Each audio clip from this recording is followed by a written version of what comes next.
अस्सलामु अलैकुम वरहमतुल्लाहि वबरकाતુहુ। કેમ છો સગલા? લાસ્ટ વિડીયોમાં વાત થઈ હતી આસાનીની. આસાન કેવારે લાગે છે જેવારે મુશ્કેલ લાગે છે. જે બી અમલ હોય, છોટું હોય યા મોટું હોય, પહેલાં મુશ્કેલ જ લાગે છે, પછી આસાન લાગે છે. અલગ અલગ સોચ છે. એક માઇન્ડસેટને આસાન લાગે છે અને બીજાને મુશ્કેલ. કેમ એમ થાય છે? સગલા તો એક જ છે, પછી બી એકને આસાન અને એકને મુશ્કેલ. કેમ કે ઓનું તરીકો અલગ છે.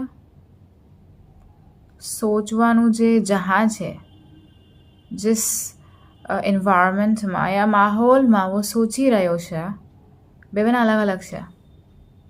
સેમ જ તો છે, એક જ દુનિયા છે, બીજી દુનિયા તો નથી આવ્યા. પછી બી મુશ્કેલ થઈ જાય છે એક વાસ્તે, અને બીજો જલ્દી કરી લે છે યા ટાઈમ પર કરી લે છે. આની કિંમત વધતી જાય છે, અને જે ધીરે ધીરે કરી રહ્યો છે પછી ઓને મુશ્કેલો વધતી જાય છે. મુશ્કેલ બે વાસ્તે વધી રહી છે.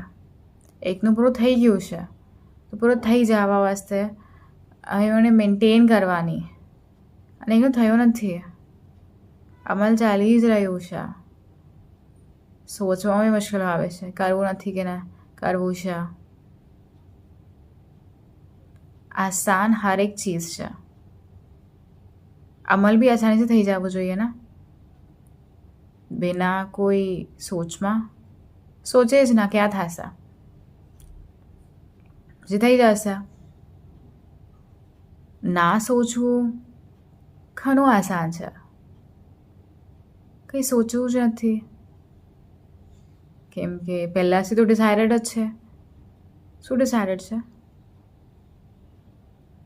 वीडियो देखने वाले शुक्रान. खुदा हाफिज़.